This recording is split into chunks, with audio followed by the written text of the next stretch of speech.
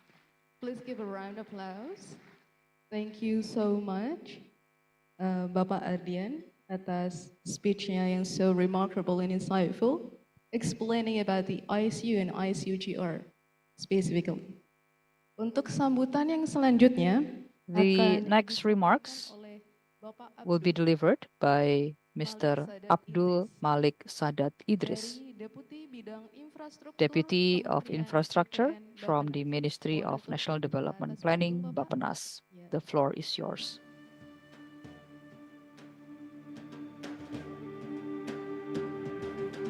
Assalamualaikum warahmatullahi wabarakatuh. May peace be upon us all. Wahyuni, To the distinguished Regional Secretary, Ms. Sri Wahyuni, thank you so much for being here. Also to Pak Ardian from GIZ. Ibu Lisanya tadi tidak bisa datang ya. I heard that Ibu Lisa cannot be here because of her health Buat saya ini reasons. forum yang sangat penting. Mungkin For me, this is a very saya important sering forum. sekali ke Kalimantan Timur. And Cuma I may not be here in East Kalimantan, ini not even apresiasi once a ya. year. So Biasanya kalau bicara I'm here to sustainable also energy, appreciate kita my bicaranya stakeholders. makro. When we talk about Hari ini sustainable kita bicara energy, we are used to talk at macro context, but we are here in East Kalimantan, and we're hoping that all strategies that formulated here can be more contextual at the regional level. operator ya. Nah, yuk. Can we have the next slide? Yang pertama Bapak Ibu, kita 2045 ingin So, ladies and gentlemen, by 2045, kuncinya dari Indonesia aims to industrialisasi, be a high-income bisa country, berjalan kalau sektor energi kita and we want to kompetitif. advance industrialization. And the key to industrialization is a competitive energy sector with optimal emission level as well. Next slide.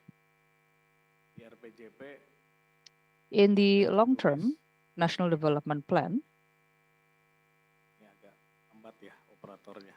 I not seeing the Biasanya right memang slide transisi yet. energi itu berjalan Well, this is energy transition, right? It can be rather slow. Di RPJP next just like the slides transition.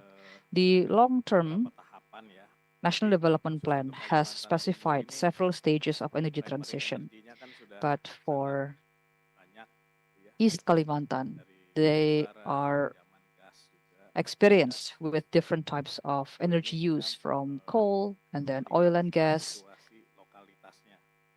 And this is also because of the resources that are abundant in this region. Next slide. Apa yang kita coba hubungkan, berarti ada sumber, infrastruktur. So we have the resource, infrastructure, and resource demand. Now we need to put this in East Kalimantan's context. Next.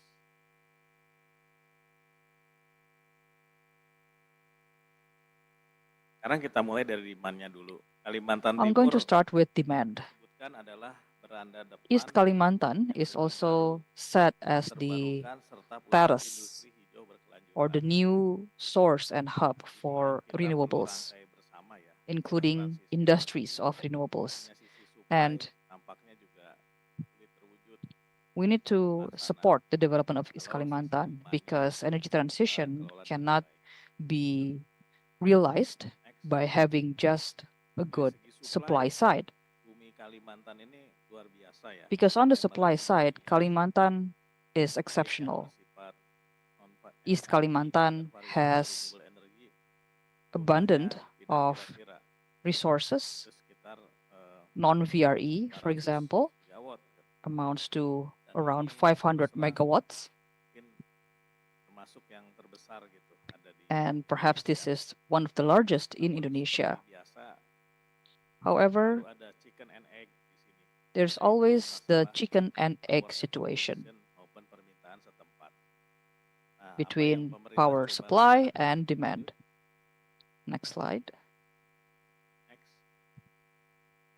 Kalimantan sendiri, kita di sisi pembangunan kewilayahan, and in terms of regional development, we want Kalimantan to be the new center of agglomeration. We want to strengthen its transportation, infrastructures, even though maybe there's less traction in the beginning, but that's just infrastructure development for you. In East Kalimantan, for example, they have 3 airports already.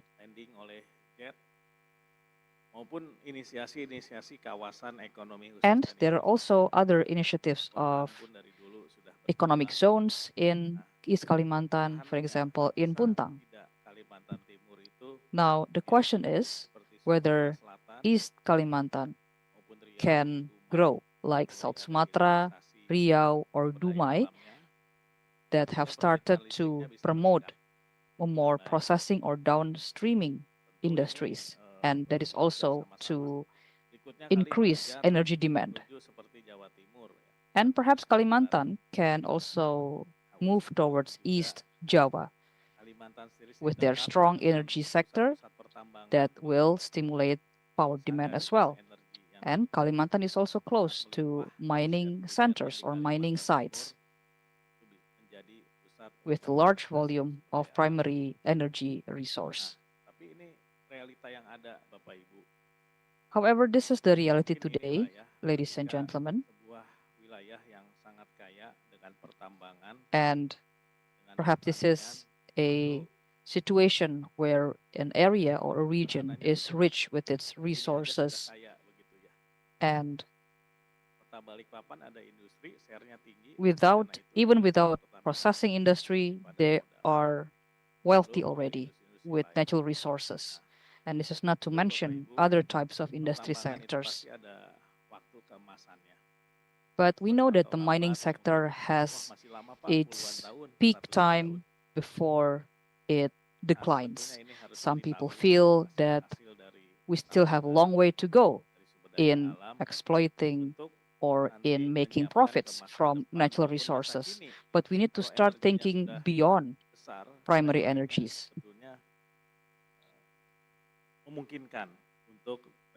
Because it is very possible for Kalimantan to be the center of downstreaming industry. Kiranya ini In yang fact, perlu it has been kita lihat. designated Next. as the hub of Apa strategi berikutnya? agglomeration. Pemerintah pusat bersama So what pemerintah are the daerah strategies? What are the next steps? The central government and the regional government. In East Kalimantan, we have the navigational route. We also have the 3-city development, the synergies between the new capital, Balikpapan, and Samarinda, all of them located in East Kalimantan. So this is the aspiration to be the hub of history, oil and gas, downstreaming process, as well as the center of governance and innovation. And IKN, or the new capital, is going to be, or is envisioned to be, the political capital and the national symbol of Indonesia. Now, what about the timeline? Can we ensure that the timelines of supply and demand meet? Because energy supply can be built in 2 years, but if we cannot match that with the demand, then investments are going to experience losses.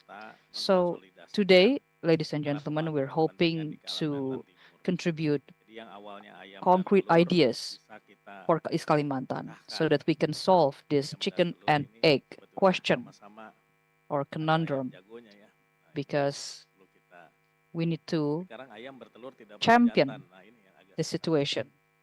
We want the chickens to produce more eggs. And this is a very good forum, and I appreciate the diversity of the participants here from PLN, for example, as well as other stakeholders. At the national level, we have the latest master plan of electricity supply, or RUPTL. In Kalimantan, it's targeted for 2.5 gigawatts for Kalimantan alone. But of course, investors would want to know about the COD as well as the demand side of investment projects. And Indonesia also aspires to grow economically by 8%. And East Kalimantan has the greatest share of growth, around 5.12%, and also the largest contributors of electricity, because we in Java also enjoy our electricity from Kalimantan. The vehicles in Java are also supported by Kalimantan. The gas supplies, the oil supplies. And so we're wondering why the development is not happening as much in Kalimantan. And that is why we want to support East Kalimantan and make sure that the energy transition is contextualized.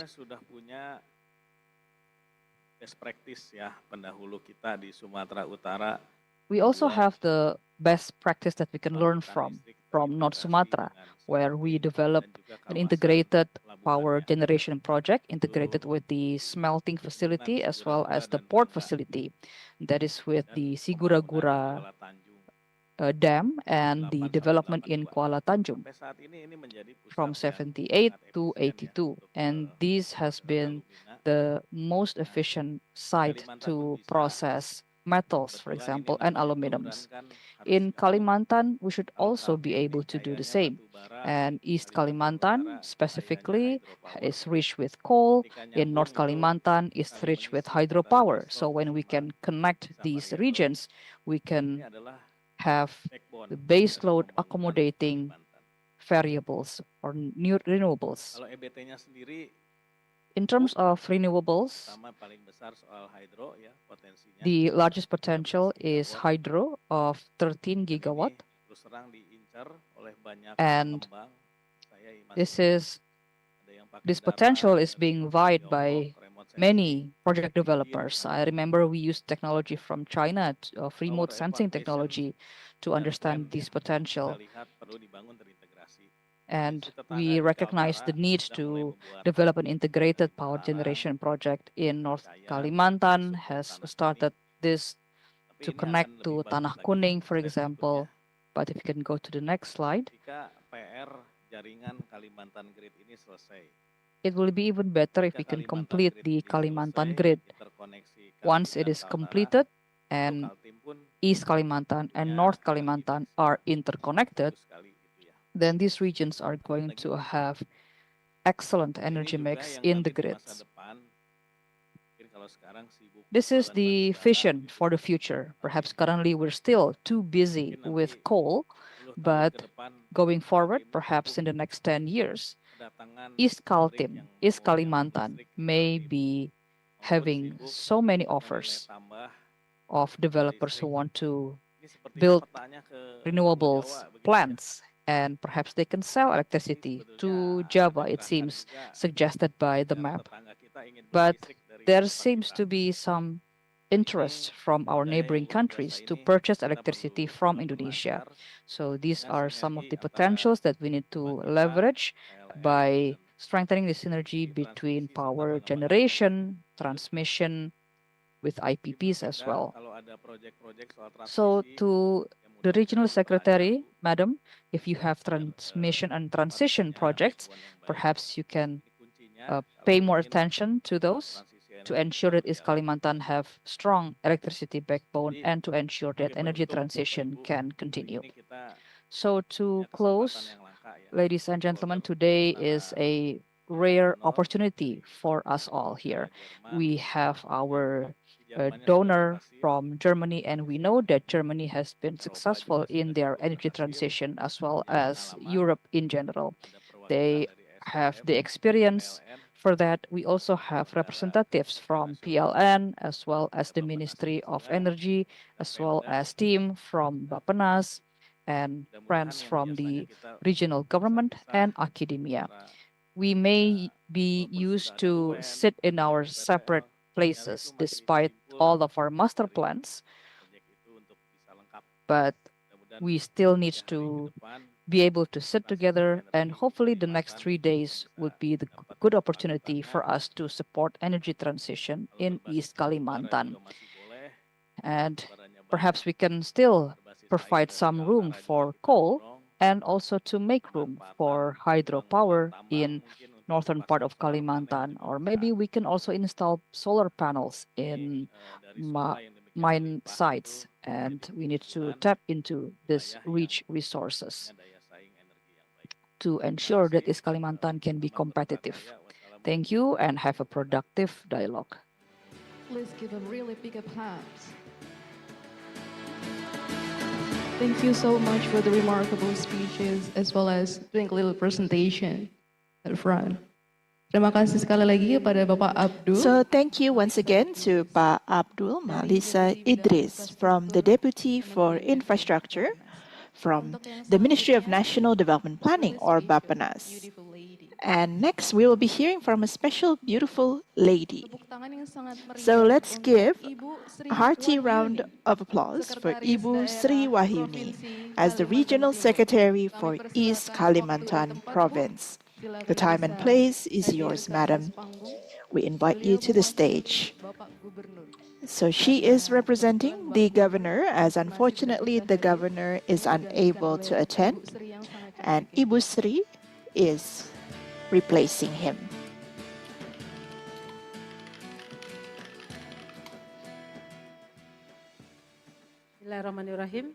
Greetings and may peace be upon you. Assalamualaikum warahmatullahi wabarakatuh. Good afternoon, ladies and gentlemen. Shalom, Om Swastiastu, message of kindness. I would like to greet the Deputy for Infrastructure from Bappenas, Pak Malik. Thank you very much, Deputy, for giving us your time. Thank you for joining us here in East Kalimantan. It is certainly an honor for East Kalimantan to be able to welcome you. And greetings as well to the Director of Energy Program GIZ ASEAN, represented by Pak Ardian Chandra Putra. Greetings as well to the resource persons and representatives from Bappenas, Pak Yusuf Prianto, and I believe we also have representatives here from the Energy and Mineral Resource Office as well. And greetings as well to the advisors from CASE Indonesia, Pak Yudiandra, and greetings as well, Pak Kahar Cahyono. So there's a lot of parties joining here today, and there's a lot of new associations that I am now becoming accustomed to. Greetings as well to the Ministry of Economic Affairs, from the National Energy Council, as well as the Ministry of Manpower, Ministry of Industry, as well as BRIN. So, greetings to everyone. First of all, let's be grateful to God Almighty. Thank you very much for giving us this opportunity so that we can gather here in the opening of Indonesia Sustainable Energy Week goes regional to Kalimantan in 2025.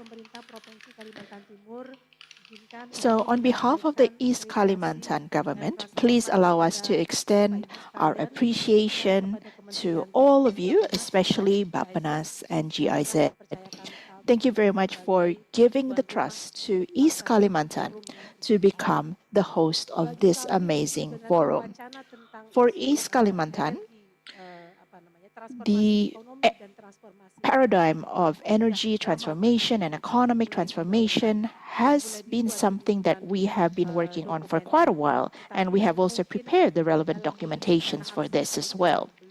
However, we are still lacking an operational action plan. With regards to economic transformation, we also realize that the oil and gas sector is still the backbone for our regional economy. Nevertheless, from the data released by BPS Statistics Indonesia, we saw that there is a shift, especially in the processing industry. And we can see that then there's now an increased contribution to the regional economy. So this shows us that we can slowly but surely reduce this reliance, although this does require time. This data also serves as a spirit for us that we can actually transition towards other industries. So we are very much appreciative of this, and we have also discussed about the design for economic transformation and also energy transformation for East Kalimantan. This shows that this is not just an idea, but that with this new program, we hope that this can be something that we need, although we are still relying on oil and gas and also the mining sector. But this is a major commitment for East Kalimantan. Ladies and gentlemen, I think you're also aware that we are discussing about how things need to be green and environmentally friendly. We have a program called Green Kalimantan. Now, from this program, we were then able to then prepare a national medium local plan, or RPGMD. So this is the draft that we have been doing, and we are also preparing an agreement with World Bank to be able to prepare the FCPF, which is the Forest Carbon Facilities Carbon Fund. And the cooperation will end this year.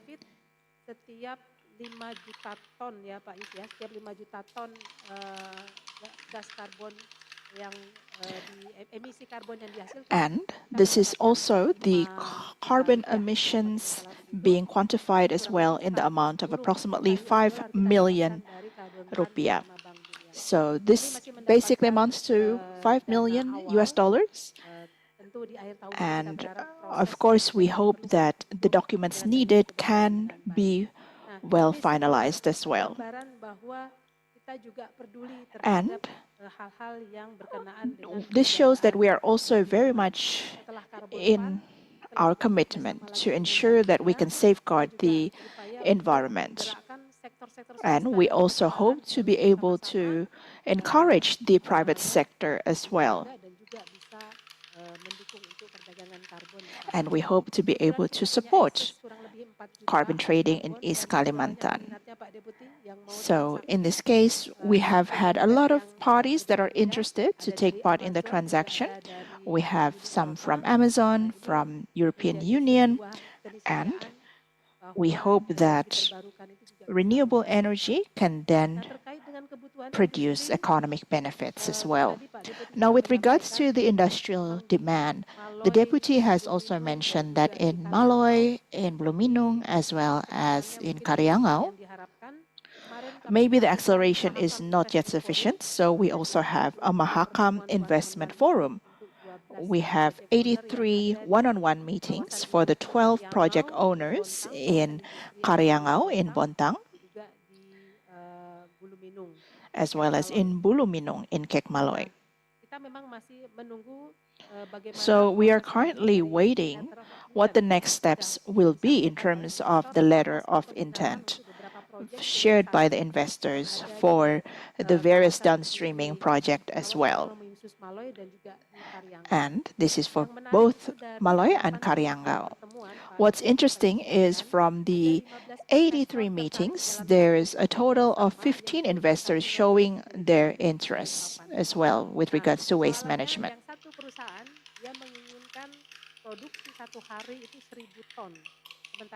And for the case of Balikpapan, our production capacity is approximately 600. And for the others, it's approximately 600, and this is for energy production.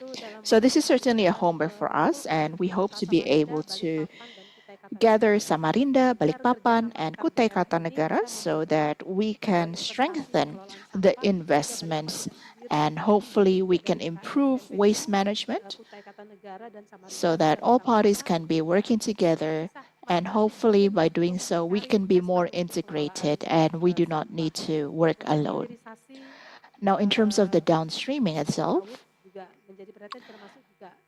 palm oil is also certainly one of our issues that we prioritize, because with this type of interest, we are also optimistic that we do need new and renewable energy sources. And for the case of East Kalimantan, our coal is not only being used for our domestic purposes, but also for Java. And for hydro, we had some interest from some investors, but I think it's not yet running at this stage. We are also trying to collaborate with investors from Brunei Darussalam, especially on the use of biogas. I think I have run out of time, but in short, we have various gas wells in East Kalimantan, so it's a matter of converting this into energy. And we hope that the companies can slowly but surely transition to be able to have energy from gas.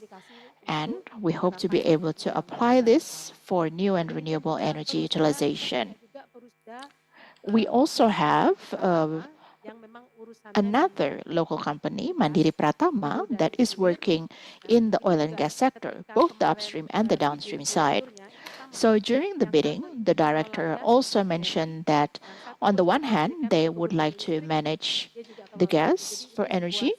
So this shows that there is potential synergy and that renewable energy is certainly falling into the attention of the local government. Now, with regards to research, we also have some researchers from BRIN that have been assigned to East Kalimantan. So they're also mainly focusing on downstreaming.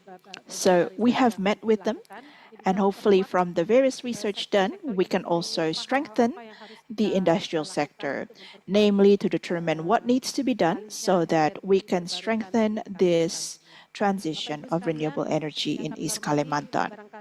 So, ladies and gentlemen, these are some things that I can share with you in this occasion. Once again, we would like to convey our appreciation to Bapanas and GIZ. Thank you very much for joining us here. And this is certainly an amazing event. This is actually record breaking for East Kalimantan. So it is certainly an honor for us to receive your visit and to discuss about new and renewable energy. And I hope that this will not be the only workshop and that this will not be the end. So I hope there will be further follow-up actions after this. And we hope to be able to involve stakeholders as well in East Kalimantan. Because one of our keys for success for the FECF program with World Bank is that we have a council that works together with our development partners, and they are indeed highly concerned as well about matters to do with green and also the local culture.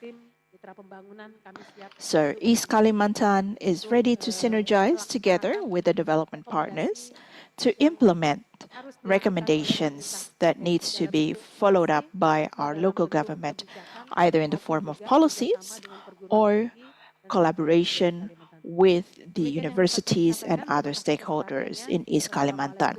That's all from my side. Thank you very much. Greetings and may peace be upon you. Thank you very much, Ibu. And we kindly request for you to stay on the stage. So, ladies and gentlemen, we will have an opening ceremony. So, I would also like to invite to the previous speakers, Pak Ardian and Pak Abdul, to please join us at the stage. So, ladies and gentlemen, the committee has prepared a gendang for this opening ceremony. A gendang is like a drum, and we will jointly hit the drum. So, we will do a countdown. 5, 4, 3, 2, 1.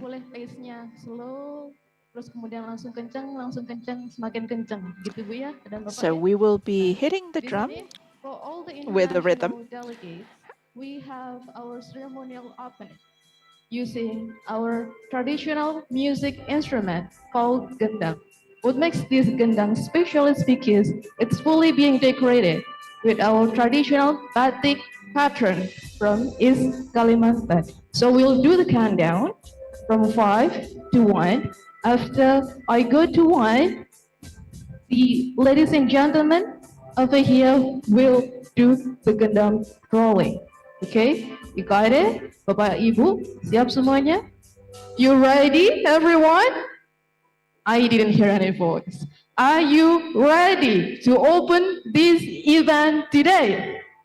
Okay, so we'll do the countdown from 5, 4, 3, 2, 1. Do the gendang. Semakin cepat. Faster, faster, and faster. So Indonesia Sustainable Energy Week goes regional. 2025 is now officially opened.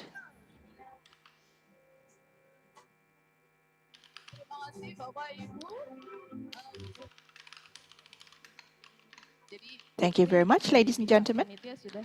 So, Ibu Sri, the committee has prepared a token of appreciation.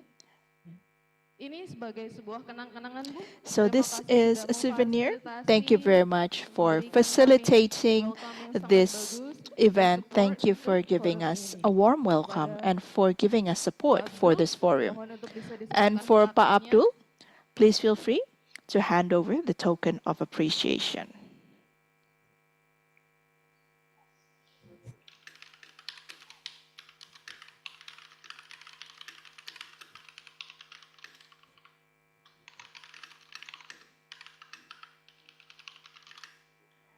Terima kasih. Selanjutnya, Ibu Sri akan menyerahkan plakat juga So next, dari Ibu pihak Sri will pemerintah also be Kalimantan sharing the Timur token of kepada tim appreciation GIZ. to the GIZ team.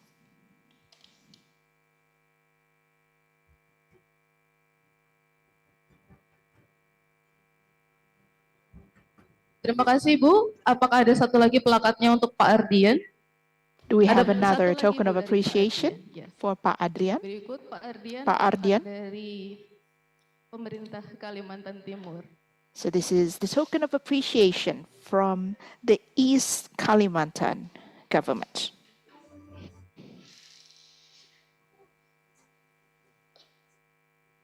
Ya, mohon untuk jangan turun lagi. Kita akan Please ada kindly sesi remain on foto the stage bersama. because we Untuk will foto have bersama ini, a photo kami juga session. mengundang tamu And I would kehormatan like untuk to naik juga di invite atas panggung.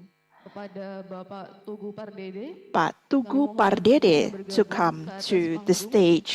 Please Bapak kindly join Yusuf us. Suryanto. And Pak Kami Yusuf mohon juga untuk Suryanto bisa as ke well. atas panggung, Bapak. Please come to the Dan Ibu stage. Eli Lukritianova And Ibu dari Eli Dinas SDM Lukritia, Kaltim, Ibu bisa tolong bergabung juga. please Dan come and ada join us. perwakilan representasi dari And tim representatives GIZ, as well Bapak from the Denny GIZ Gumilang team lead, dan juga Pak Denny Bapak Gumilang Ade Cahyar.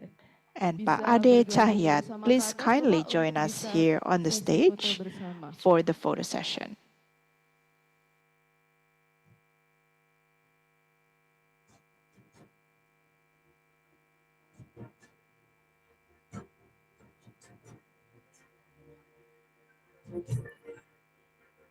Baik, fotonya 1, 2, 3. Oke. 1, 1, 2, 2, 3. Baik. 1, 2, 3. Baik. Selesai. Terima kasih kepada Bapak Ibu Thank you very sekalian much, sudah ladies and hadir gentlemen. di atas panggung. Thank you Terima for kasih atas joining us. partisipasinya. Boleh Thank you for your turun kembali di participation, panggung. and you can also join us. Bapak Ibu sekalian, ini dengan jadwalnya yang sangat sibuk masih menyempatkan hadir untuk support pada hari So ini. thank you very much that Kami dari despite pihak your panitia busy mengapresiasi schedule, sekali. you are giving Semoga us your forum time to pada join hari us here ini today. bisa We greatly appreciate that, and we certainly hope menjadikan that outcome yang today's sangat forum progresif dan can signifikan. also result in Selanjutnya progressive and akan significant ada outcomes. presentasi dan talk show pertama. Tapi So we will sebelumnya now karena proceed panitia ini with the masih first akan setup presentation. settingnya, saya mau nyapa dulu beberapa partisipan And di sini. I would also like to Jadi greet a siapa yang number asli of Samarinda? participants. So who is Adakah from yang Samarinda? asli Do we Samarinda? have Oh, tidak anyone ada. Semuanya dari luar locally Samarinda. from Samarinda, or Yang is dari everyone from a Kalimantan different Timur tapi region? bukan Samarinda. Maybe from East Kalimantan? Tidak ada. Yang dari luar provinsi Kalimantan Timur. And what about from Adakah? Tidak ada juga. beyond Oh, East Ibu Kalimantan? yang sangat Anyone cantik here? sebelah pojok. What about you, madam? Where are Ibu you mohon from? maaf, Ibu dari provinsi mana, Bu? Ibu, what province are you from? Jadi karena partisipan ini ada international, ada So nasional, because saya we harus have menyapa international sedikit and lebih dahulu. national Mohon participants, maaf, please allow me kita to greet berpindah our saja dengan nama participants. siapa, One Bu? moment. What's your name? What is your Dani. name, Ibu? Oh, Ibu Dani. Ibu Dari Dani. perwakilan mana, Bu? And where are you from? I'm Dari from Jakarta. Tahu informasi tentang event So ini how dari did mana, you Bu? find out about this event? Newsletter ya. I found the Lalu information from a ada newsletter. hal-hal yang diharapkan Okay, bisa and what didapatkan dari are event you ini kira-kira apa, expecting Bu? to gain from this event, Jadi Ibu? gimana interaksi dan proses yang I hope to be dilakukan. able to understand what the interaction and the Baik, processes terima are, kasih. Mungkin because this I has have been one running for international a couple of participant and years. delegate. Now I want to have a little communication and say hi and greeting for the international as well. So we're going to have this really handsome gentleman. May I know your name, sir? Good afternoon. My name is Edwin Mameja. I'm from South Africa, Mpumalanga province. So you have your flight from South Africa directly. I had 3 flights. It's quite, yeah, it was quite a long journey. And I think in total it's about 22 hours of flying for the whole years. That is excluding the layoff at the airport. So 2 days, yeah, that's what it took. Yeah.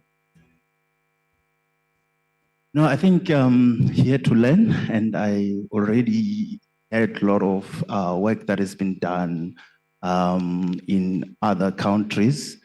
Also networking with other colleagues from different countries. I think as the country that is also highly dependent on coal for energy, we ought to transit in a more better way, ensuring that no one is left behind in the transition.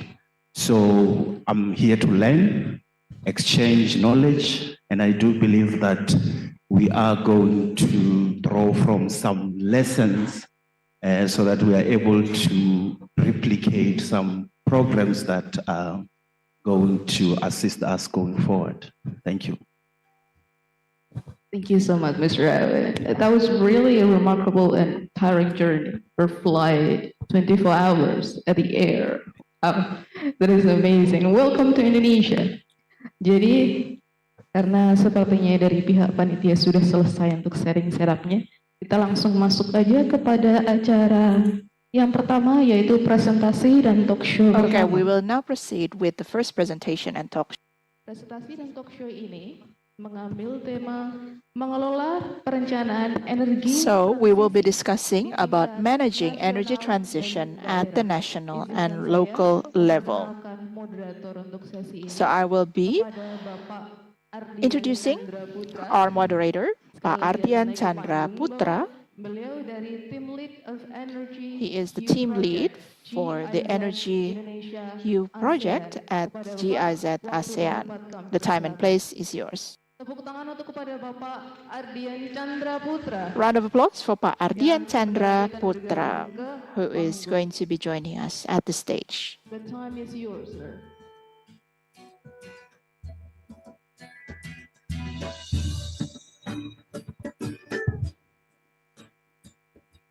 Ya. Assalamualaikum warahmatullahi wabarakatuh. Selamat siang Bapak Ibu sekalian.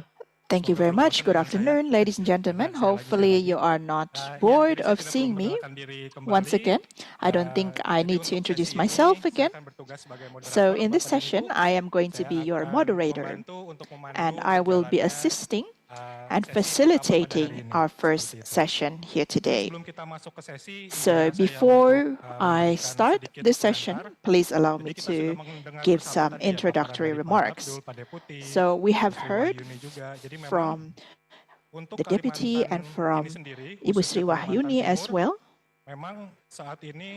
For the case of East Kalimantan, we are indeed very much reliant on coal mining activities. And as we have also heard from Pak Abdul, for the case of East Kalimantan, there's actually a total of 70% of reduction, if I'm not mistaken. So approximately 70% of Indonesia's coal production is coming from East Kalimantan. However, unfortunately, the region's economic growth is not in line with this. I think one thing to underscore is that from the perspective of energy transition, we have a relatively unique position. So, ladies and gentlemen, the plan of the Indonesian government for energy transition is actually already available. We have national targets, likewise in the current RPGMN for 2025 to 2029. It's also mentioned that the target for new and renewable energy for Indonesia is expected to reach 21% by 2030. And we can also see in the newest RUPTL that there's approximately more than 70% of additional diharapkan generation daya bencana capacity tersebut that adalah we dari hope yang berbasis will atau be mainly bersumber contributed dari energi from baru dan new terbarukan. and renewable Jadi energy kalau kita sources. bisa bilang sebetulnya So, in other proses words, transisi energi ini adalah sebuah keniscayaan the atau energy keharusan transition ya. process Jadi memang sudah is tidak bisa ditunda-tunda indeed lagi karena memang something sudah that is a ditetapkan target necessity. oleh We pemerintah. cannot Dan postpone it juga kalau any kita longer. lihat It's perkembangan already di set pasar in the global government's seperti itu target. sudah mulai And if we memang menuntut evaluate the untuk beralih developments seperti in the itu. global market, Jadi memang there is indeed a untuk demand for us provinsi to seperti transition. Kalimantan Timur ini So yang sangat for a tergantung dengan province batu like bara, East itu harus Kalimantan kita that strongly bersama-sama relies dengan on berbagai coal, pihak, we need to berbagai work aktor, together kita with dorong various bersama-sama parties and dipersiapkan various actors. untuk menyambut nanti We need transisi to energi jointly ke depannya. prepare Seperti ourselves itu. to embark on this Baik, energy Bapak Ibu transition sekalian, journey. So, ladies and sehubungan dengan gentlemen, hal tersebut, in sebagai line sesi with pembuka, this, pada sesi as an kali ini kita opening akan mendengarkan session, bersama-sama we will pemaparan firstly dari hear para a pembicara presentation bagaimana from pemerintah our first Indonesia panel of menyiapkan speakers. perencanaannya We will be untuk hearing mewujudkan transisi how energi the yang Indonesian berkeadilan, government berkelanjutan, is dan juga planning inklusif to have a di level just, nasional ataupun inclusive daerah khususnya di energy Kalimantan transition Timur. at both the Baik, national Bapak and the Ibu sekalian, regional tanpa level, berlama-lama, specifically in saya East undang pembicara Kalimantan. kita yang pertama, yaitu So I would Bapak like to invite our Yusuf first Suryanto, speaker, Pak selaku Yusuf Direktur Suryanto, Transmisi as the Ketenagalistrikan Director dan of Kejuaraan Electrical Badan Pariksa Kementerian Transmission PPN Bappenas. Aerospace Kepada from the Bapak Yusuf Ministry Suryanto, of saya National Development persilahkan untuk naik Planning ke atas or panggung, Pak. Bappenas. Pak Yusuf, please come to the stage.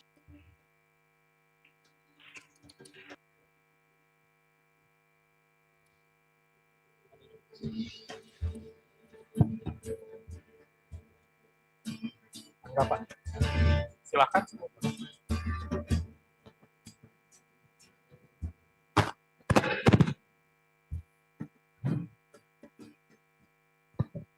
Pembicara kedua kita telah bergabung juga Our bersama kita di second ruangan, speaker, who is yaitu also here in Ibu this room, Eli is Rucritanova atau Ibu Ms. Nova Ernie selaku Kepala Bidang Rita Energi Baru Nova or Terbarukan Ibu Nova dan as Konservasi the head Energi of mewakili Energy and Bapak Bambang Renewables and Arwanto Energy dari Dinas Conservation. Energi She's dan here Sumber on Daya behalf Mineral of Provinsi Kalimantan Mr. Timur. Bambang Pada Arwanto Ibu from Nova, the saya Mineral and persilahkan untuk Energy bergabung Resources Office of East Kalimantan. bersama Ibu kami di atas Nova, panggung. please come forward and join us.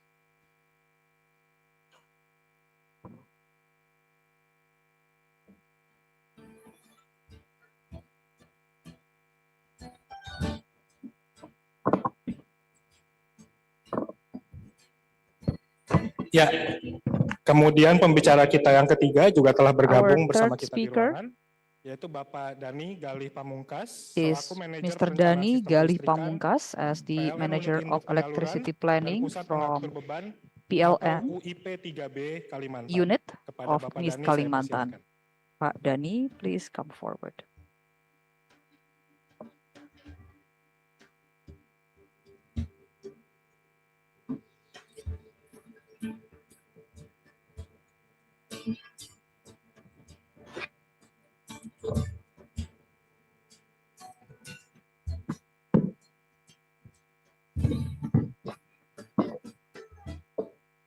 Ya, baik Bapak Ibu sekalian, untuk sesi ini kita akan mendengarkan So, terlebih ladies and dahulu gentlemen, for paparan this dari para session, we pembicara. are going to Dengan first masing-masing follow the pembicara, presentations from our speakers. Mohon sekali Bapak Ibu sekalian diusahakan 10 Each menit. speaker Nanti akan is dipandu juga given di materi 10 ya minutes, untuk waktunya. and Nanti we are setelah also going paparan dari to para remind you pembicara, of your time kita allocation. masuki sesi diskusi di mana Following nanti the saya akan dimulai presentation, dengan there dari will pertanyaan dari be saya a dulu Q&A untuk para segment, pembicara dan kemudian nanti akan saya starting buka from untuk my forum question, pertanyaan dari and para afterward, Bapak Ibu I'm going sekalian. to open the floor Baik, untuk for mempersingkat Q&A waktu, with saya our persilakan audience. kepada Bapak So without Yusuf further Suryanto ado, I would like to untuk give the memberikan first paparan. floor to Pak Silakan. Yusuf. Bismillahirrahmanirrahim. Assalamualaikum warahmatullahi wabarakatuh. Selamat siang, May peace be Bapak upon us Ibu all. Good sekalian. afternoon, Terima ladies kasih and Pak gentlemen, Ardian. and thank you, Pak Sebenarnya kami Ardian. menyiapkan slide yang I have lengkap gitu ya, prepared tetapi mungkin mengingat waktu comprehensive kami akan coba slide, but menampilkan to beberapa hal ensure yang that I'm within the kami time rasa allocated penting. for me, I'm going to Pertama focus mungkin on some of the key points of the next, slides. You jadi can go to the memang next slide. kami ingin mengingatkan kembali I'd amanat like dari to Bapak remind Presiden us tentang about the mandate pentingnya from kita President menyusun Prabowo sebuah about the importance of perencanaan yang baik. developing Karena robust planning. pembangunan itu harus direncanakan. Karena National kemudian development kalau tidak must ada be planned, rencananya kita tidak akan tahu and without a good apakah plan, pembangunan atau we won't know langkah-langkah yang kita lakukan itu how sudah to tepat atau belum. measure the Terkait success or dengan the yang tadi effectiveness disampaikan oleh of Pak all Deputi actions di that we are taking. sesi awal, Now, to echo the words of Mr. Pak Deputy Presiden in the juga earlier session, memberikan amanat yang sangat the President ambisius, has yaitu also mendorong given us ambitious pertumbuhan targets, ekonomi and that is to yang cukup tinggi. boost economic growth Nah, ini semua at a tentu significant kita level, membutuhkan sebuah and proses maupun to that end, prosedur di mana kemudian we need to have sistem perencanaan pembangunan nasional itu our national planning system disusun secara berjenjang. Baik at itu different yang levels. dilakukan oleh So we need pemerintah to have pusat a maupun hierarchy in our apa development yang planning dilakukan system oleh pemerintah to daerah. align between Perencanaan the itu central sendiri government juga perlu and the regional dilakukan government. secara Planning antar process waktu. also Di dalam needs sistem perencanaan to take pembangunan place nasional from ada time to time. perencanaan And jangka in panjang our 20 tahun, national perencanaan jangka development menengah planning 5 tahun, dan system, we have the 5-year perencanaan tahunan. milestones, 25-year Nah, ini semua milestones for the long term, as menjadi well as annual penting planning. agar kita dapat melakukan This langkah-langkah system is di pusat important dan di so that we daerah know antar what to do sektor itu or what menjadi actions to take at the central bersinergi. level, at the regional level, Selanjutnya, as well as between different sectors. Next. Next slide, please. Lebih lanjut, pemerintahan saat ini sedang mendorong The current administration 3 pembangunan utama atau is triple also pembangunan. focusing on 3 Pertama adalah pillars penurunan of development. kemiskinan, yang The kedua first terkait pillar dengan is peningkatan poverty SDM, reduction. yang ketiga Second terkait pillar dengan is pertumbuhan ekonomi. human resource quality Di improvement. sini And the third kemudian pillar is about acara ini sustainable juga economic disusun growth. dan mencoba mengaitkan Today's ketiga hal event ini. Setidaknya aims to link acara between ini these 3 pillars. kami akan melakukan pendekatan dengan universitas For sebagai example, we work with pokok universities, dari pembangunan SDM nasional ke depan.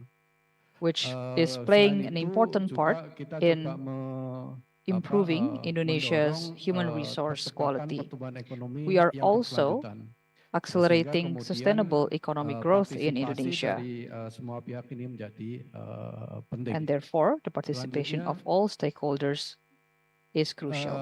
Nah, Bapak Ibu sekalian, kalau kita melihat atau mengingat kembali di slide awal So, kami, di mana kita membutuhkan to adanya reflect on the sinkronisasi previous antar waktu slide, dan we need to synchronize antar between lembaga, our baik itu di pusat development maupun di plans, daerah. between the Hal annual, tersebut juga sudah 5-yearly, menjadi or medium-term amanat and long-term dari plans, as well as Undang-Undang to align the 59 strategies and 2024 actions tentang between pembangunan different rencana units. jangka This panjang is nasional, specified di in our mana law number kemudian di 59 sini of diwajibkan adanya 2024 about the penyelarasan National Long-Term antara Development Plan from rencana yang 2025 to disusun oleh pemerintah 2045. pusat dan juga And it rencana yang also, disusun the oleh law pemerintah says daerah. that the national Selain level itu, and regional salah level satu planning dari must be aligned. sinkronisasi atau penyelarasan itu adalah di dalam kerangka waktu. We also need to Sehingga synchronize pada saat between ini development kerangka plan waktu perencanaan timelines, pembangunan baik di pusat dan di both daerah at the central itu level sama semua and Bapak Ibu regional sekalian. level.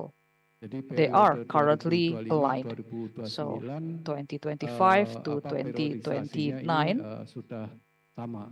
Sehingga kemudian yang perlu both dilakukan levels selanjutnya adalah have the same timeline and synergized targets. dari And so what we apa-apa need yang to do akan now dilakukan. is Selanjutnya, to strengthen our efforts to realize next. those plans.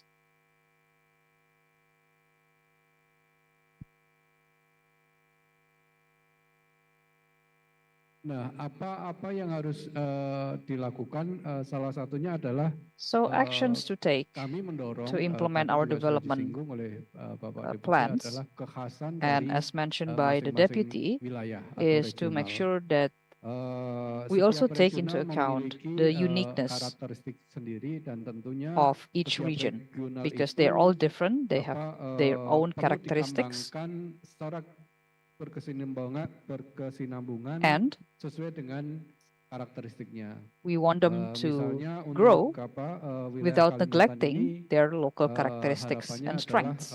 menjadi superhub ekonomi So, for example, in East Nusantara Kalimantan, that is gitu. envisioned as Dan the dengan adanya Nusantara Economic Super Hub. IKN misalnya kita And with the mengharapkan capital adanya city located in East Kalimantan, perwujudan kota yang we hope that mampu we can see mendukung East Kalimantan and IKN Indonesia di dalam specifically kancah as the dunia. city that is able to support Selanjutnya, Indonesia to thrive, dengan mempertimbangkan including in kekhasan-kekhasan the inilah global arena. kemudian kami melihat fungsi So by dari supporting the perguruan tinggi. uniqueness and local characteristics Ini adalah of hasil dari the regions, pertemuan kami, this Bapak is Ibu, where we see the beberapa waktu importance lalu, of di universities. mana kami melihat bahwa peran dari lembaga atau We perguruan see tinggi that ini the menjadi penting role sebagai pusat of universities intermediasi. are Jadi, very important kalau because they play this pemerintah intermediary daerah role. misalnya membutuhkan So expertise when a local ataupun, government apa, requires hal-hal yang expertise diperlukan in untuk certain fields, for pembangunan, example, daerah itu bisa or other apa kinds of itu, support for the regional development, minta dukungan ke perguruan tinggi. they can ask the Nah, di sini support or kami juga, assistance mendorong from their local atau, universities. melalui kerjasama dengan pemerintah Jerman, And so we misalnya, kami also juga, encourage collaboration, terus for mendorong example, with the peningkatan German government. kapasitas maupun, We continue to mekanisme encourage untuk, collaboration menjalin in capacity koordinasi building dengan, as pihak well perguruan as tinggi ini. in their Karena coordination kami yakin with bahwa, universities. perguruan tinggi ini, And this is because we akan, believe that menjadi, apa ya, universities yang akan memelihara pengetahuan maupun riset-riset yang are going to sudah kita preserve hasilkan. knowledge Karena as well seringkali, as to ya mohon maaf ini, act on the kalau research kita, that have been produced. berfokus saja hanya ke, Because if misalnya, we just aparatur focus pemerintah, on, biasanya akan, let's say, the public menghadapi, sector, tantangan-tantangan dalam hal peningkatan kapasitas. there may be Sehingga challenges in kemudian, terms of di sini capacity. kami melihat bahwa sinergi atau sinkronisasi, And so di we dalam, recognize perencanaan that pembangunan ini, development membutuhkan, planning needs support upaya untuk menggait atau and mendorong, greater efforts to perguruan tinggi. work Selanjutnya, with the mungkin academia. saya. Ya, Bapak Ibu sekalian, saya pikir kata kuncinya adalah untuk menuju transisi energi. So to kita move perlu, towards energy membangun transition, sinergi we dan, need to ini synergize, yang, kami and di Bappenas, selalu in terus Bappenas, mendorong we adanya continue partnership, to encourage dari partnership seluruh, pemangku kepentingan, baik across itu, stakeholders. komunitas, And stakeholders kemudian, can dunia be usaha, communities, akademisi maupun, business pihak, sector, the media academia, dan juga, as di well antara, as the media, organisasi pemerintah.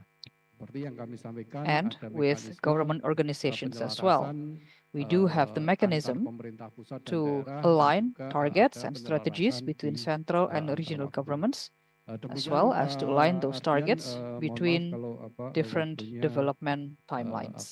terlewati ataupun apa yang Thank kami you, Pak sampaikan, Ardian. That is all ada from yang me. tidak I tepat. apologize if Kami I kembalikan, run terima kasih.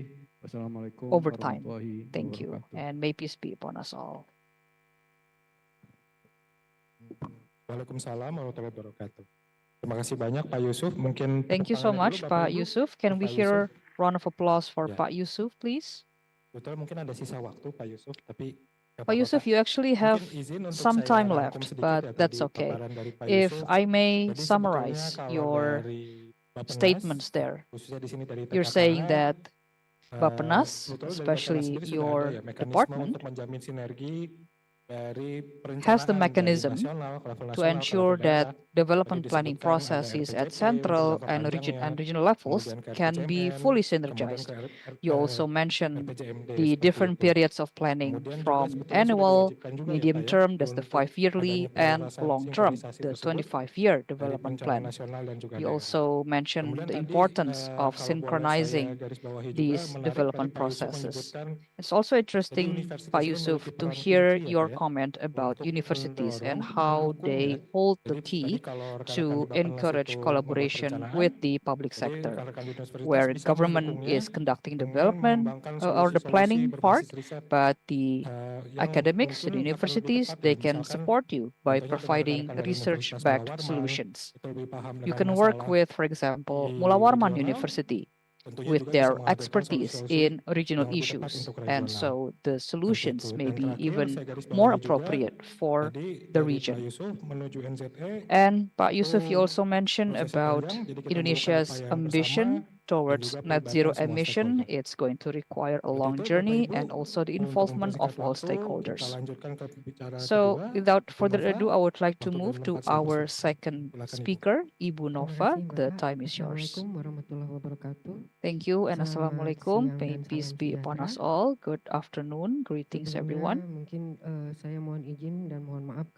And first of all, I'd like to extend the apologies of my head of agency because I'm here on behalf of him from the Office of East Kalimantan Energy and Mineral Resources, and I'm here on behalf of my director.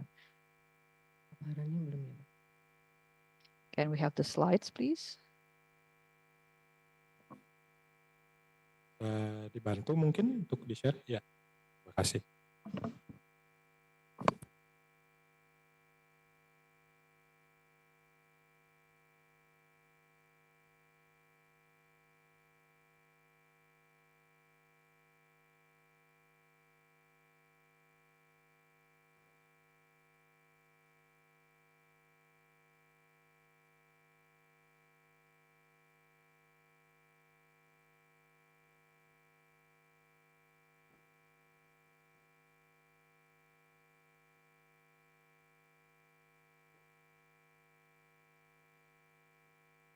Ya, mohon maaf Bapak Ibu, sepertinya ada kendala teknis. We apologize for this technical issue. Ya, mungkin karena mengingat waktu ya, mungkin sambil aja. So ya. because we have Pak, limited sudah ada. time, maybe I will just continue. Baik, And dari please go kami ahead, akan membahas ma'am. terkait masalah mengelola perencanaan energi. So I'm here to discuss transisi di about tingkat nasional dan daerah. energy and transition planning at the Yaitu upaya national Kaltim and dalam regional penyelarasan levels. target energi This is nasional dan the daerah East Kalimantan's efforts untuk, to align regulasinya, regional and central targets. I bahwa would like Undang-Undang to Energi start Nomor with 30 the tahun regulations. We 2007 have Energy itu Law akan number 30 of ini ada 2007, peraturan terbaru yaitu and peraturan pemerintah there 40 are the tahun implementing 2025 regulations, tentang government kebijakan energi regulation nasional on dan national peraturan energy presiden nomor 11 policy, tahun that's number 2023 40 of tentang 2025, pengawasan and pemberitaan presidential konkuren khususnya untuk bidang regulation energi baru on terbarukan the concurrent dengan undang-undang administrative disesuaikan dengan issues undang ketenaga that listrikan dan includes undang-undang renewables. energi This has to yang be disusun aligned menjadi with the law rencana of umum energi energy daerah and dan law rencana of umum electricity. ketenaga listrikan And nasional from there, yang we dituangkan then develop kembali our menjadi rencana national umum energi electricity daerah, master plan and then translate kemudian it rencana umum into ketenaga regional listrikan daerah electricity dan master rencana plan, usaha penyediaan as well tenaga as listrik the atau PTL. electricity supply master plan Kemudian or untuk regulasi RUPTL. Next slide. Untuk regulasi di pemerintahan Provinsi Kalimantan Timur In yaitu East terkait masalah Kalimantan, Perda Kalimantan Timur nomor 8 tahun 2019 we have tentang provincial rencana umum energi daerah. regulation number Walaupun 11 rencana of umum energi daerah ini 2024 masih about menggunakan data-data the lama karena kami sedang regional menyusun development dan plan. sedang finishing untuk We are rencana right umum now energi daerah yang finalizing terbaru our berdasarkan latest rencana umum energy nasional yang regional energy sudah plan direvisi. based Jadi on next mungkin revised akan numbers. kami And sosialisasikan so rencana umum energi daerah yang the next steps sudah is going sudah to kami perbarui. announce and also Kemudian juga ada socialize Perda our Provinsi latest Kalimantan Timur nomor 11 tahun 2024 tentang electricity plan RGB development. BPD tahun 2025 We also dan have 2025. regulation on Kemudian ada Perda Provinsi Regional Kalimantan Timur nomor Development 1 Plan tentang RTRW. 2025 to Kemudian untuk 2045. Pergub Kaltim nomor We also 5 have tahun the 2023 governor's tentang regulation peningkatan program energi baru on terbarukan, juga the Pergub Kaltim nomor strengthening 16 of tentang RGB renewables. Kaltim 2024-2026. Undang-Undang We nomor also 3 have tahun law 2022 number tentang Ibu 3 Kota of Nusantara. Jadi 2022 ini about the semua kegiatan semua Nusantara regulasi ini kami capital city. sinergikan untuk All of these sebagai dokumen regulations untuk are sebagai our acuan kami reference dalam in program-program yang akan kami developing laksanakan programs dalam that rangka we meningkatkan bauran implement di in Provinsi East Kalimantan Timur. Kalimantan to improve the energy mix in East Kalimantan. Next slide. We know that East Kalimantan requires economic transformation. Our income, or 62%, is contributed from the coal sector and 34.2% from the regional revenues. So it's coal dominated, and coal demand is projected to decline starting 2035, and therefore we need to introduce economic transformation in line with the National Long-Term Development Plan, because without this transformation, there may be loss of jobs in the future.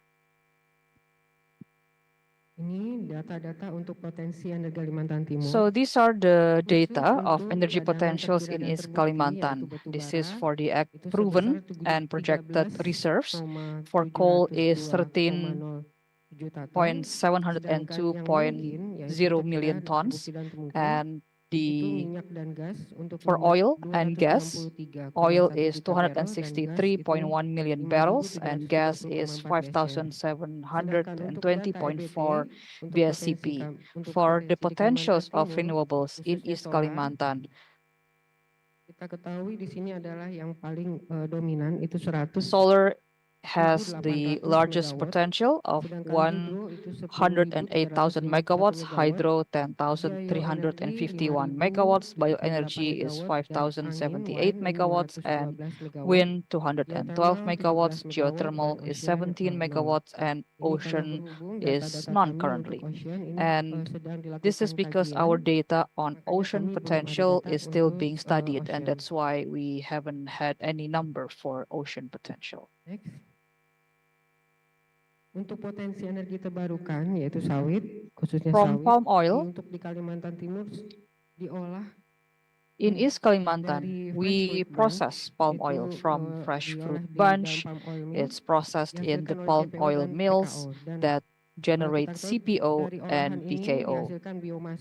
And then we can produce biomass of 2,577 megawatts, and from biogas pome is 128 megawatts. From palm oil mills, we generate fibers, shells, and pome 60 to 65%, while the empty bunch contribute 20% for renewables. More data from our region. We have studied the potential of floating solar PV. So we have 13 mining companies with the potential to develop floating solar at the distance of 5 kilometers from our substation. The next slide is about the potential of hydropower in our province. Ini adalah potensi total hidro Kalimantan Timur. This is the total hydropower potential in East Kalimantan. We have a total of 10 municipalities and districts in East Kalimantan, but the largest potential lies in Mahakam Ulu district of 84.7 megawatts. That's for hydro. And mini hydro's potential is 156.4 megawatts, and the medium scale of hydropower plant is 891.7 megawatts, and large scale hydropower is 1.5 gigawatts. And this potential has been followed up by our provincial government. We work with Mahakam Ulu district government. We have also liaised with investors, and we plan to develop 300 megawatt of hydropower plant in Mahakam Ulu.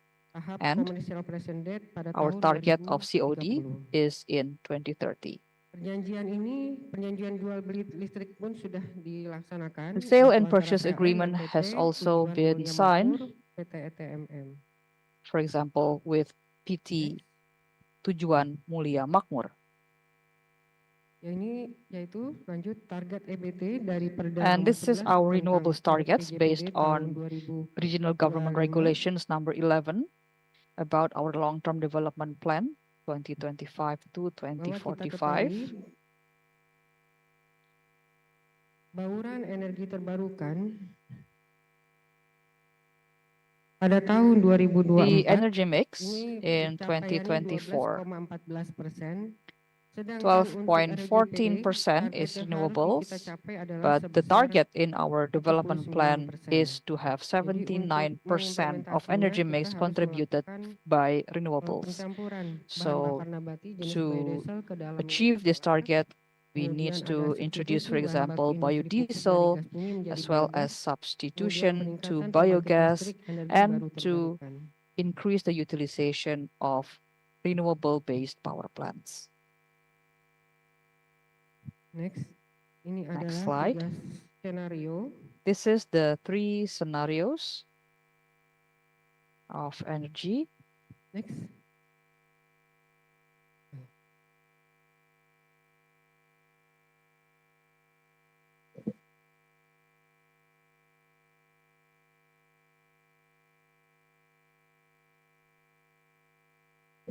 Jadi 3 skenario itu melalui RPJPD We dan have 3 RPPK scenarios atau through RLAN. the Kemudian long-term ada BAU. regional development plan, Dari RJPD the dapat energy kita plan, ketahui, and our BAU. program elektrifikasi industri, From rumah our tangga dan long-term transport development itu plan, we adalah have ini. industry, household, and Kemudian transport yang target electrification, kemudian adalah kandungan biodiesel and the yang harus target kita capai is itu harus tinggi biofuel mencapai 100%.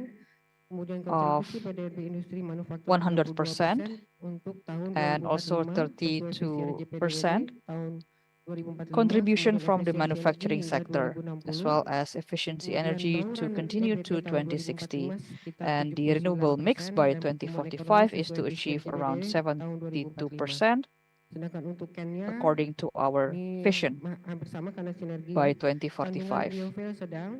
Kemudian And the second bauran scenario EBT is tahun moderate 2060 level of sekitar biofuel 70-72% and 70 to sesuaikan 72% 2045 renewable 46 mix. sampai 47%. Kemudian efisiensi energi hingga Energy 2060 efficiency sekitar until 40% dari 2060 BAU. is around Sedangkan 40% untuk from BAU the itu BAU. kontribusi pada industri For manufaktur BAU, sesuai target industri sekitar manufacture 15% industry tahun contribution is around 2045. 15% by Kemudian pertumbuhan ekonomi 2045, sesuai visi and RJPD economic tahun growth according 2045 to our AKIM dan bauran vision, EBT tahun 2006 sesuai tren historis. and the renewable energy mix Ini adalah will diagram continue its final historic agreement trend. by type and And this is scenario, the diagram or the chart by type and by mana EBT di scenario, sisi permintaan final where menghasilkan renewables massa, in biogas, the final biofuel, energy demand will include biomass, GMX, green biogas, hydrogen, and green ammonia, dan biofuel, biometan. Kemudian green pangsa EBT di hydrogen, sisi green final ammonia, and payment juga biomethane. meningkat dari And the 15,5% mix tahun of 2023 renewables menjadi in terms of final 16,4% demand will berdasarkan also BAU. increase from Kemudian 15.5% in 42,2% 2023 untuk to KUET dan 16.4% from 56,5% BAU, RPJPD. or Dan untuk 42.2% mencapai based target on the bauran EBT regional energy ditetapkan oleh plan KEN dan and RPJPD tahun 2045 56.5% based KAKIM. on the regional Massa development listrik plan. semakin tinggi karena program The elektrifikasi di electricity transport, rumah tangga, dan industri. mix is Kemudian penggunaan increasing batu because bara of di provinsi Kalimantan electrification in Timur the relatif transport, lebih kecil household, and industry dibandingkan minyak sectors, gas dan while EBT coal biofuel. will be lower compared to oil and gas and renewables, specifically biofuel. Next.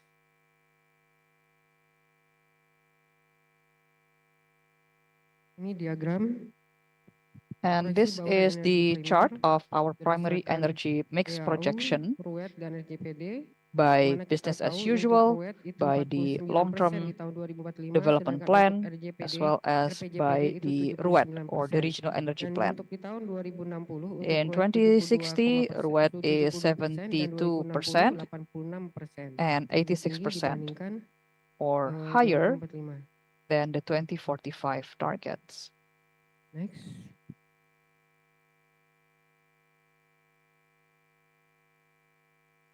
Next.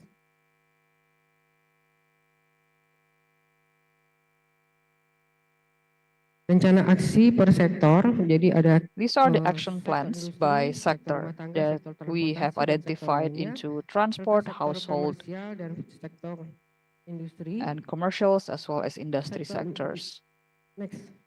Next slide. Untuk sektor industri, peningkatan keandalan ketersediaan pasokan For industry biomasa dan sector, we atau want mineral to sebagai sumber increase the energi di reliability industri. and availability Kemudian of meningkatkan jumlah biomass. industri PKS serta And we also want perusahaan kelapa to sawit serta nilai increase the tambah dari number rantai produk of CPO dan palm 5 oil PKS. companies to Peningkatan improve efisiensi energi the dengan added menggunakan value peralatan hemat from energi, CPO product penyediaan chain, energi 6.000 TLW, increase industri efficiency, pelilik energy 4.000 TLW, dan efficiency, bangunan 500 TOE. and Untuk to sektor rumah supply tangga, energy of peningkatan penggunaan 600 gas TOE. untuk rumah For tangga, household, we also meningkatkan want to elektrifikasi peralatan increase the memasak dan use of mengurangkan gas kompor for listrik yang households, bersih, electrification meningkatkan usaha-usaha through the efisiensi use energi of di penggunaan electrical pemakaian listrik rumah stoves, as tangga, well as to increase meningkatkan penggunaan energy surya untuk efficiency pemanasan air across dan households, PV rooftop. and increase the use Sedangkan of upaya untuk di solar sektor transportasi sources yaitu dengan meningkatkan for water proporsi heater. kendaraan listrik, In transport, we memberikan want to insentif increase buat the kendaraan proportion listrik, of perbaikan EVs and to infrastruktur provide incentives transportasi for publik, dan EVs and mendorong to masyarakat improve untuk public menggunakan transportasi transport umum tersebut. infrastructure as well as Kemudian to untuk sektor encourage the lainnya shift from mencakup sektor private tambang vehicles yang to public berkontribusi paling besar transportation. dengan energi berasal Other dari gas sectors, oil we dan want biofuel. to also Jika include ingin the mencapai mining target bahwa sector 79%, as the largest contributor penggunaan of biofuel harus energy by mencapai shifting to gas oil 84%. and biofuel. Sedangkan untuk And if we sektor want to komersial, achieve our itu targets, we peningkatan need to penggunaan have the gas di sektor 39% mix komersial,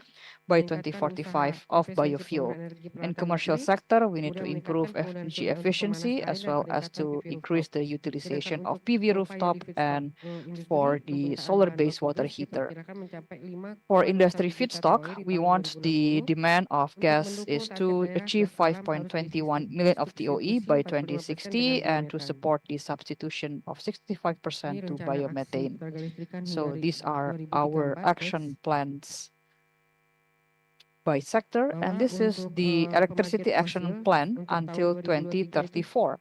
1,69 Fossil power gigawatt. plants, 1.69 Sedangkan untuk di gigawatts skenario until WHO itu 2023. Our 5,76. BAU scenario is Sedangkan they WET titik nol sudah tidak menggunakan increase pembangkit listrik or contribute sudah tidak menggunakan 5.76 pembangkit gigawatt fosil.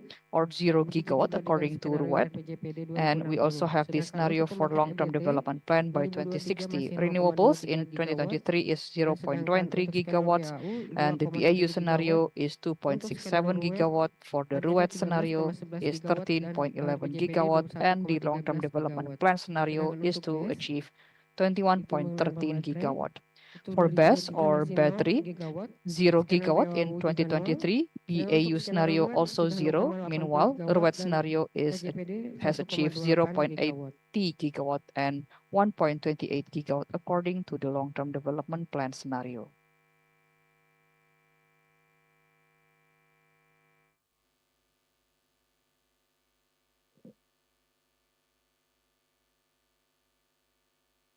Next. Ini adalah permasalahan dan Slide. peluang.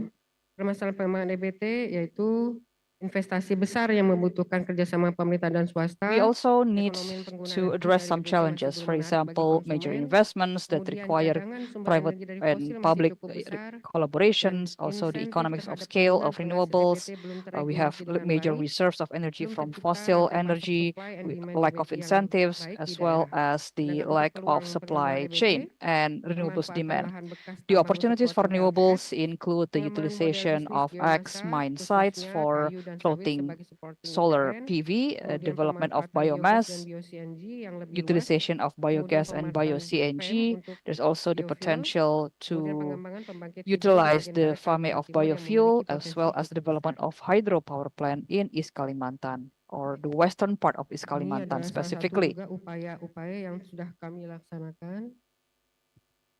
Next.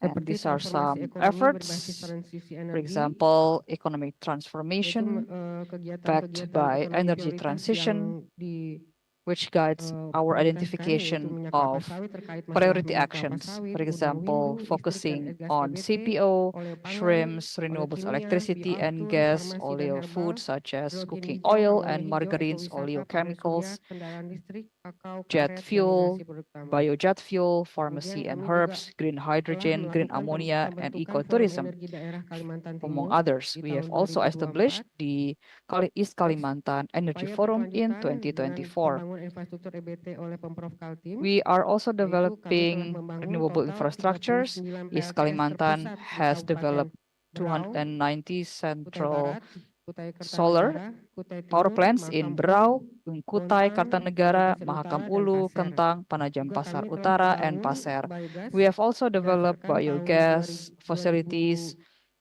2012 sampai 2024 from sekitar 2012 total to yang telah kami bangun 2024 sebanyak 575 unit. of 575 Dan units. terakhir yang